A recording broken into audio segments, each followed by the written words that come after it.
82.4 miles.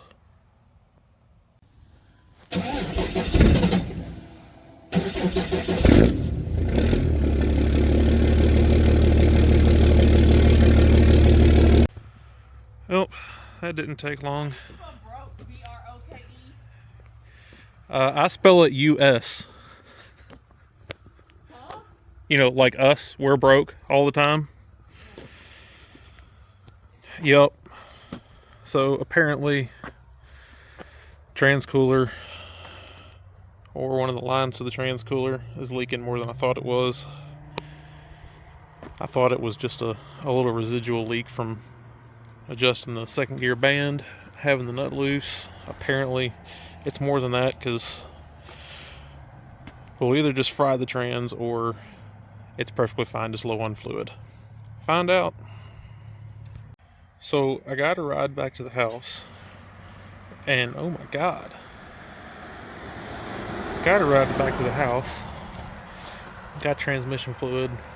Turns out I only had about a quart, and that ain't touching the problem I got. So brought the CRV back so that wife and kids could go onto the house and at least be in the warm.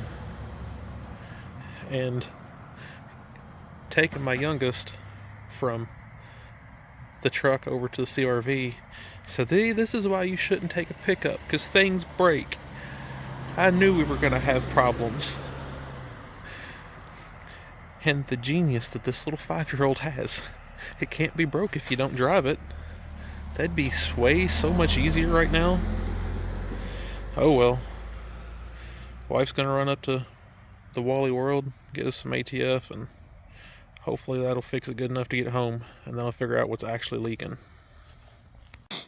Keaton just saved the day. The cutout works as a bottle opener. Fuck yeah. I may be broke down and cold, but I ain't thirsty no more.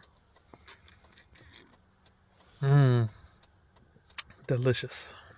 I'm gonna have to find out this kid's name, but good folks still exist. There's been other people stopped and asked us, but this is the first fella that actually had something that could pull this truck home.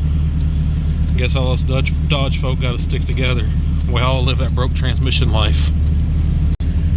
Good Samaritan in a 3/4 ton. It might be a 1 ton. Doesn't matter. Another kid back here into the Cummins truck beat my brother here. Decided to give us a little hand, and I really appreciate the help. There ain't a whole lot of folk around that actually are willing to do something to help. They just ask and hope you say no. So it's pretty cool. So I talked to the kid that helped us get back home. His name was Wyatt Jeffers, I think. Shout out to you, my guy. Really appreciate it. If you happen to see this video, like I said, I really appreciate it, and I was serious. Y'all need any help with anything, reach out to me, dude. You know where I'm at. I owe you one big time. So we fooled with the transmission a little bit. Found out after we topped the fluid off, it's full. We got no forward gears at all. I mean, it doesn't try to pull down when you put it in gear or nothing. Even to put it in second gear and flip the lockup on, nothing. So trans is burnt up. I happen to have at least one other 48 sitting around here because, well, I've decided to swap my truck from a NV 5600 to a full manual 48, trying to chase ETs. So I have this beautiful little hot mess. 35 spline input, 29 spline output, set up for full manual already. We're going to rebuild this one to put this one in my truck because I know how I abuse mine.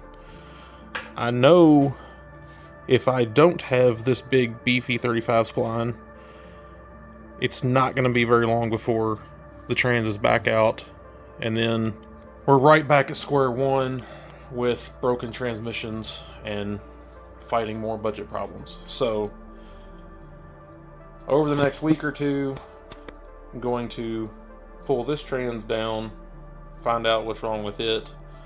Supposedly it's slipping in second gear. So best case, I take it apart, find out that, you know, maybe second gear band is just wore out and everything else is fine, and I can fix it for, I don't know what a second gear band is, $100 maybe, I don't know. And we'll put this trans in my truck while I am putting miles back on my truck, run it through its paces, beating on her. We'll pull the trans out of Spectre, get it tore down, find out what all is bad in it, and then as long as my trans holds up, and I've proven that I can at least put one together to live for 1,000 miles, 2,000 miles, whatever I can manage, then I'll attempt to put hers together.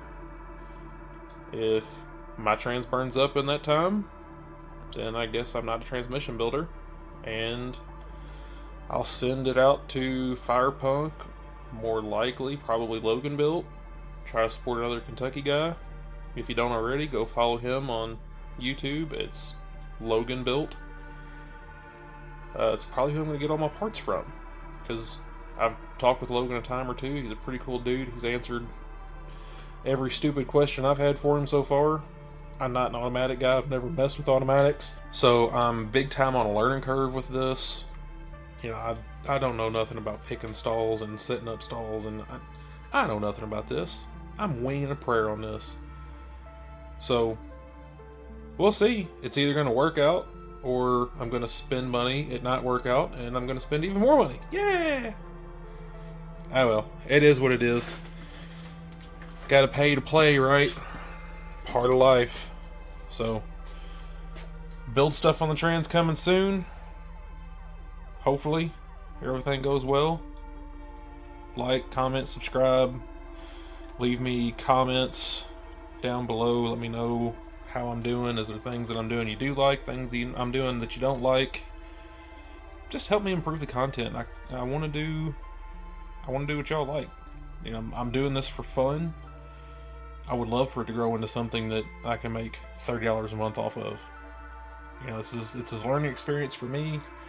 Hopefully I can help it be a learning experience for other people. Learn from me doing stupid stuff, wasting money I shouldn't. And maybe it'll help us all out in the long run. Make racing great again. That's what we're shooting for here. Improve the hobby, spread the hobby, get the next generation interested in the hobby. So, let's get it done. On to the next video next week. Later, y'all.